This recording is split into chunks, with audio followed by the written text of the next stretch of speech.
What if the person who stole your childhood came back years later, demanding an inheritance they never earned, only to find you'd already outsmarted them? The look on her face. Priceless. The air in our house, even before she arrived, felt thick with the kind of tension that made you hold your breath. It was a suffocating quiet, punctuated only by my parents' endless, whispered arguments, the same ones, over and over, about money, about dreams that never came true. A pressure cooker, slowly simmering. My name is Elijah. I'm 23, working in cybersecurity and raising my half-brother, Leo. People assume that means I grew up stable. I didn't. Most of what shaped me happened before I turned 10, in a home that felt more like a battlefield. My parents fought constantly. About money. Chores. Pure disappointment. I learned early that staying quiet kept me out of the blast zone. My mother eventually checked out altogether, lying on the couch for hours, snapping if I asked if she was okay. Later diagnosis explained some of it, but by then, I'd already learned to take care of myself. When my parents divorced, I felt lighter, even if I couldn't say so out loud. Everyone expected me to fall apart. I just wanted to go to school the next day. That reaction, that need for normalcy, followed me for years.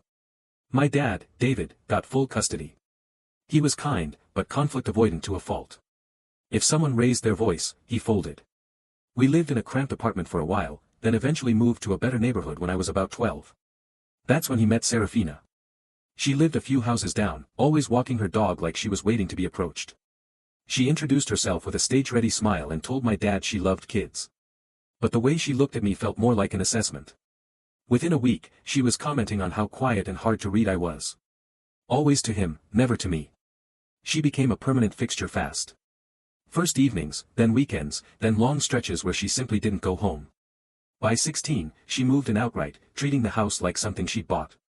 She rearranged rooms, boxed my things without asking, and created household routines. Routines she never followed herself. My dad, desperate for peace, agreed to everything. When she started living with us full-time, she made it clear she wasn't joining our household. She was taking charge of it. She'd stand in doorways like an inspector, suggesting new rules and criticizing whatever I did. I'd learned not to push back, but I noticed every double standard. Looking back, that was the real beginning. The point where she stopped pretending to fit into our lives and started shaping them around herself.